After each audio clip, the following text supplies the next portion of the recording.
નવસારીમાં ભારે પૂરે મચાવી તબાહી, વલસાડ અને સુરતમાં પણ મુસળધાર વરસાદનો કહેર.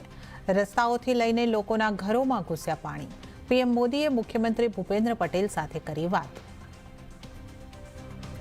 બજાર નીચલા સ્તરેથી રિકવર થઈને બંધ. નિફ્ટી 150 પોઈન્ટથી વધારે રિકવર થઈને થયો બંધ. બેંક નિફ્ટીમાં પણ જોવા મળી 670 પોઈન્ટની રિકવરી. મિડ કેપ અને સ્મોલ કેપમાં પણ નીચલા સ્તરેથી આવ્યો સુધારો. પેપર લીક મામલામાં કડક સજાના પ્રાવધાનથી જોડાયેલા બિલને કેબિનેટે આપી મંજૂરી.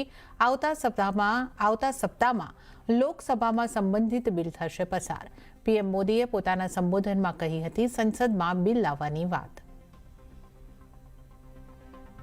દિલ્હીમાં સીજેપી અને સરકાર વચ્ચે થઈ બેઠક. કેન્દ્રીય મંત્રી જેપી નડ્ડા અને જીતેન્દ્રસિંહ રહ્યા હાજર. સીજેપી અનુસાર સરકારે ધર્મેન્દ્ર પ્રધાનના રાજીનામા પર નિર્ણય લેવા માટે આવતીકાલ બપોર સુધીનો માંગ્યો સમય. સોનમ વાંગચુકે 26 દિવસો બાદ કર્યા પારણા. મેદાંતા હોસ્પિટલમાં કેન્દ્રીય મંત્રી જેપી નડ્ડાએ જ્યુસ પીવડાવીને તોડાવ્યો ઉપવાસ. પરંતુ સીજેપીનું વિરોધ પ્રદર્શન યથાવત.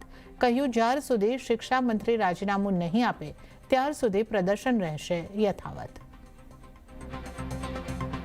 મોન્સૂન સત્રના 5મા દિવસે પણ સંસદમાં હોબાળો. સંસદની કાર્યવાહી સોમવાર સુધી સ્થગિત.